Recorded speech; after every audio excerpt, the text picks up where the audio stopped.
All that shit quick. Yeah, that's but they're still coming.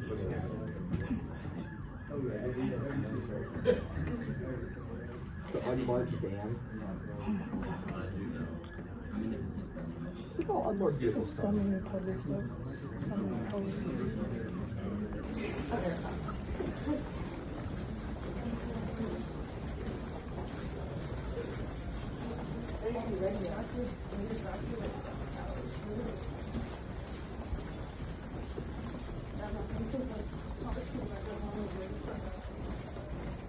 What they say outside the window. They still, Oh my God. They got her? What's wrong with her? Is she hurt? Oh, is she shot? Oh my God. Oh my God. She got shot? Did she?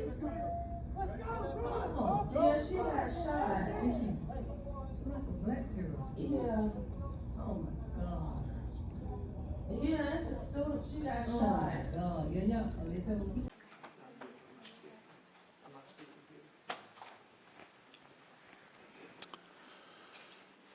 My name is Jason Trumbauer, and I'm the Chief of Police at Florida State University.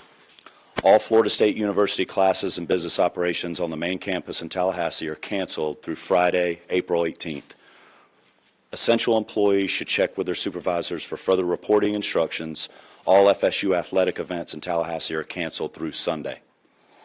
At approximately 11:50 a.m., Thursday, April 17th, a gunman opened fire on the main campus of Florida State University in Tallahassee, shooting multiple individuals in the vicinity of the Student Union building. FSU police responded immediately, engaged, neutralized, and apprehended the shooter. 2 victims are deceased, and 5 individuals have been transported to a local hospital with gunshot wounds. The shooter has also been transported to a local hospital. The 2 deceased are not students. The shooter is believed to be a current FSU student. I do not have additional information on the shooter's identity at this time. Students who need assistance can go to the Donald L. Tucker Center, where the university is providing counseling, health care, and other support services. Family members are also able to go to the Tucker Center for assistance. Students, faculty, and staff are asked to call their loved ones as soon as possible to update them on their status. The student union and the surrounding area is still considered an active crime scene.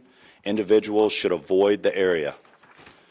Students should not return to the student union to retrieve personal property at this time. Students may return to their residence halls, but they should otherwise stay indoors on main campus to allow first responders and university staff to do their jobs and respond to those needing assistance. Students may depart campus for the weekend. All classes have been canceled through Friday.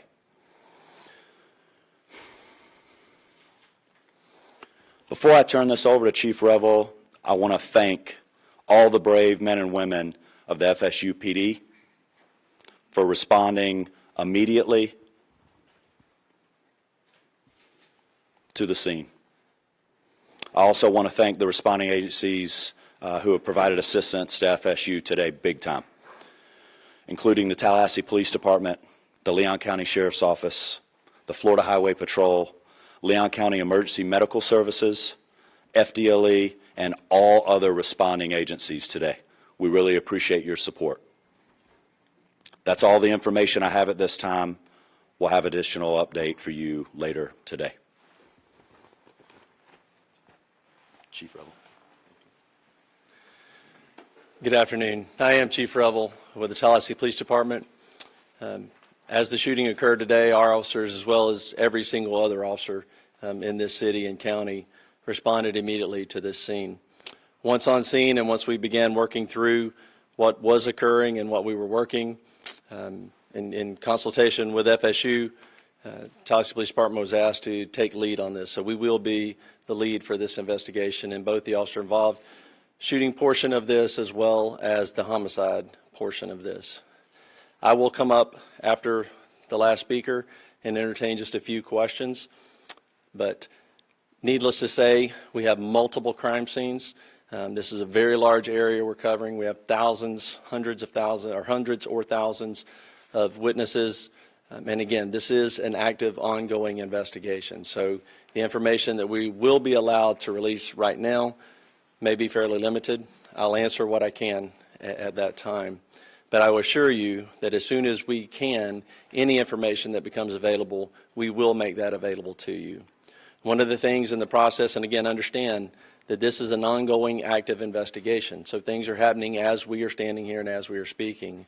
We have identified the shooter, obviously. He's at the hospital. So with more on that, I'm going to allow the sheriff to come up and speak on that portion of it. Thank you, Chief. As Chief Revel indicated, I'm Walt McNeil, Leon County Sheriff. First and foremost, let me express our gratitude to the responding law enforcement agencies in this community.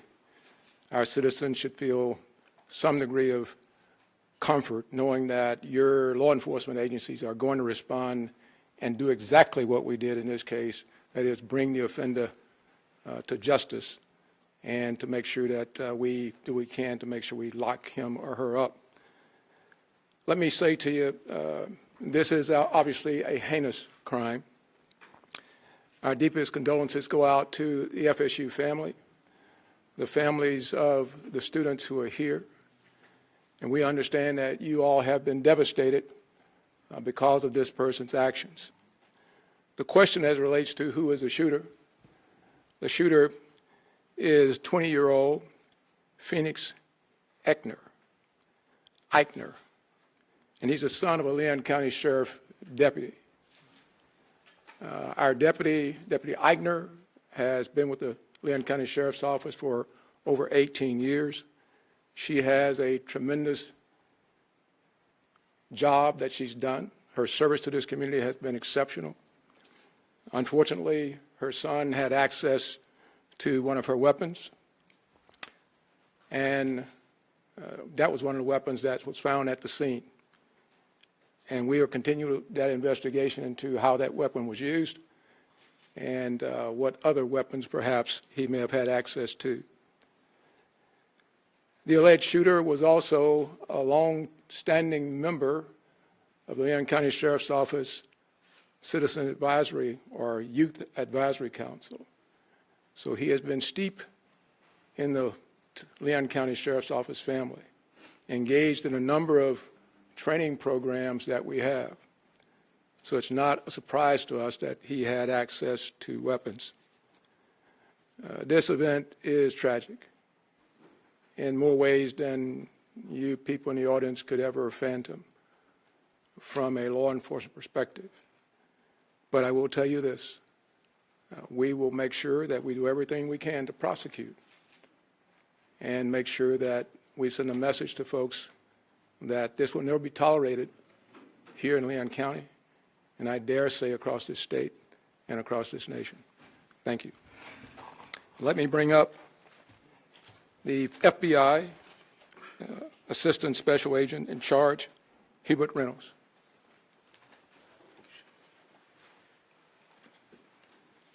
Good afternoon. My name is Hubert Reynolds, and I'm the Acting Special Agent in charge of the Jacksonville Field Office. I want to echo those standing with me what a horrific crime this is, and we stand with you fully. We have an office here in Tallahassee, and we are fully engaged with providing any resources that we can bring to bear to help with this investigation moving forward. We've established a digital tips media line where you can upload photos, videos prior to and during the incident. If you were there from social media, please upload all of that. I will give you now the website address. You can upload any tips to www.fbi.gov/ FSU shooting. Again, that's www.fbi.gov/FSU shooting. I want to assure you that we are going to bring every available resource to be able to help the community and the local people here. Thank you.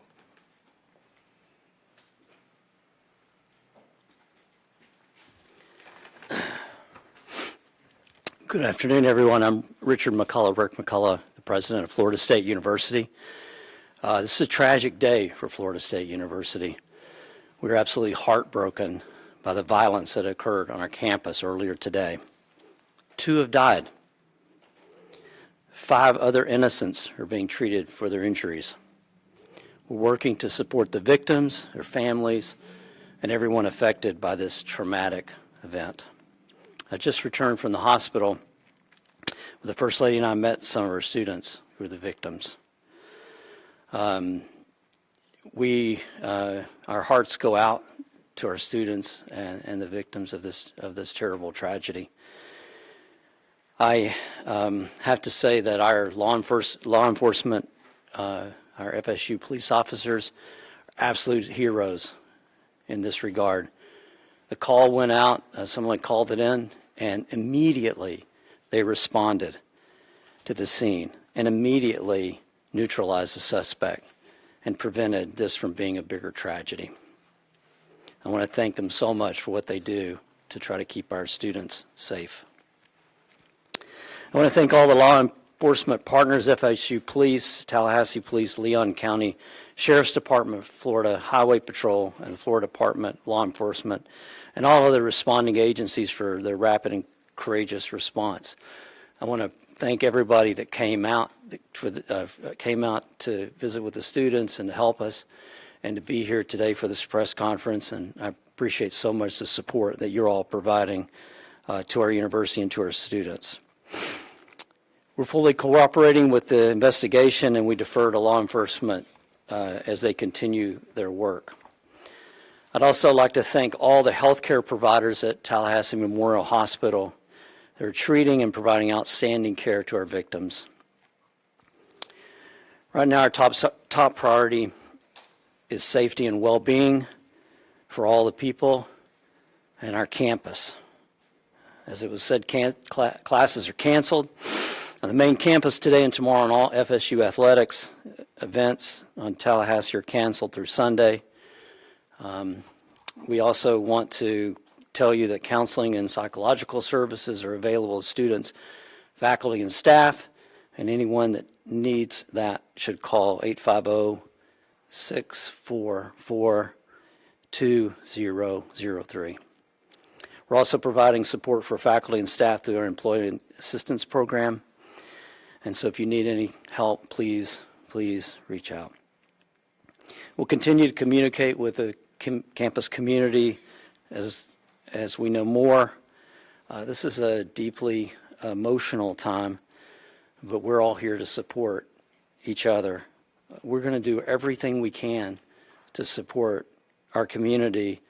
We're a strong and united community, and we're family. And so we'll take care of all of you. And we'll get through this together. Thank you.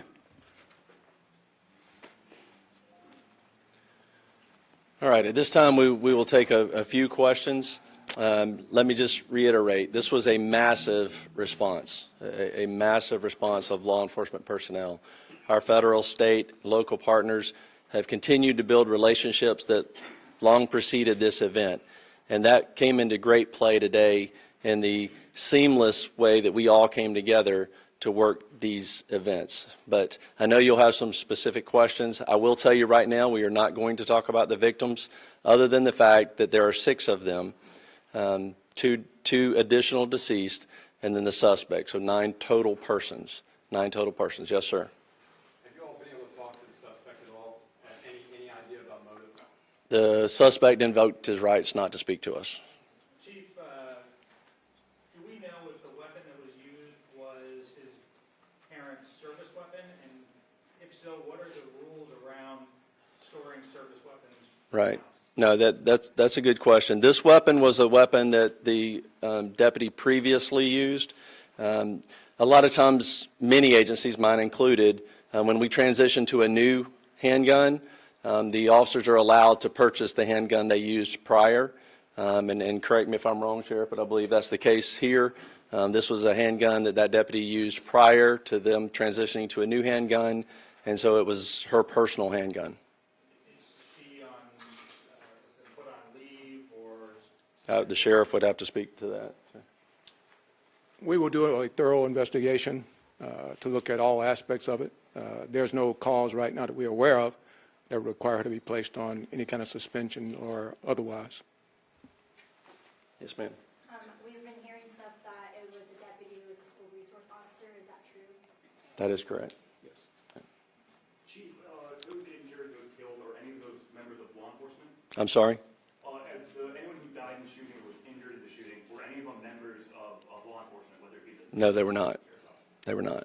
Yes, sir. When law enforcement arrived, did the suspects engage them, or did he surrender immediately? No, they challenged him and ended up shooting. He did not comply with commands and was shot. Did he fire officers? I do not believe he fired at officers. We've heard that Phoenix may be autistic. Are you able to confirm that detail? I do not have that detail. Is there an ID of the victims yet? I'm sorry? An ID of the victims? We're not releasing any of the victim information at this time. Was the officer aware of any behavioral conditions or concerns or threats prior to this incident? We were not. How quickly did officers arrive on scene from the 911 call to when they engaged the suspect? We will get you that information. I don't have that currently. I assume that would be a question that was asked, but I mean, it was almost immediately. That FSU, obviously this is their campus, and they patrol it very well. So they were on scene almost immediately, engaged almost immediately, and then everyone else, again, was a massive, very quick response. So. You said that the two deceased were not students. Do we know of those 5 that were injured or any of them students? Again, we're not releasing any information on the students on the victims at this point.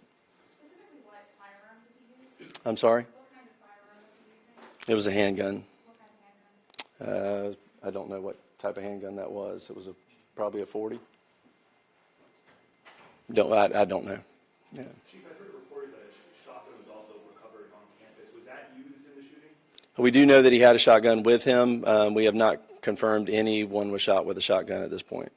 But again, that could change again, there are hundreds and hundreds of witnesses, and as we piece all of this back together, information will come to light that we may not have at this point. So I do not believe so at this point.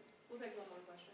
Will body cam footage of radio dispatch or any logs be released in the near future? I'm sorry, say again. Will there be any body cam footage or radio dispatch logs or incident reports being released anytime soon? We will work with the state attorney's office, which we always do, in pulling together all the information, all the investigative evidence from this case, and in collaboration with State Attorney Campbell, we will make that determination. Obviously, after the case is over, we will certainly, it all becomes available at that point. But as to what we can and will release at that point, like I said before, we're very open, transparent on these things. Again, the officers did an incredible job. But again, some of this is very horrific. This is a horrific incident. And so we will, again, collaborate with the state attorney's office and determine which of that evidence could be released or will not be released. But again, I will let you know that as soon as we make that determination. So thank you all very much. Appreciate you being here. And just let me reiterate what's already been said. The collaboration between all of the agencies, the federal, the state, the local, all of our first responders, our EMS personnel, our fire department, again, just a massive response, immediate treatment to the victims that were there, the transport of them. Again, it was a very seamless response to this tragedy. And that goes to the training that we all do repeatedly, individually as agencies and together. The incident command came together very, very quickly.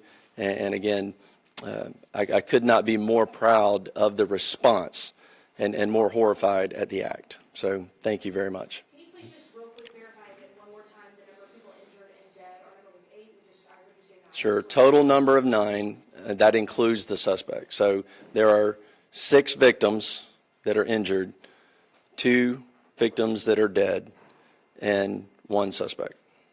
And let me just reiterate this because I'm not sure we said this. We have no reason to believe at this point that he did not act alone. So there is no further threat to our community at this point.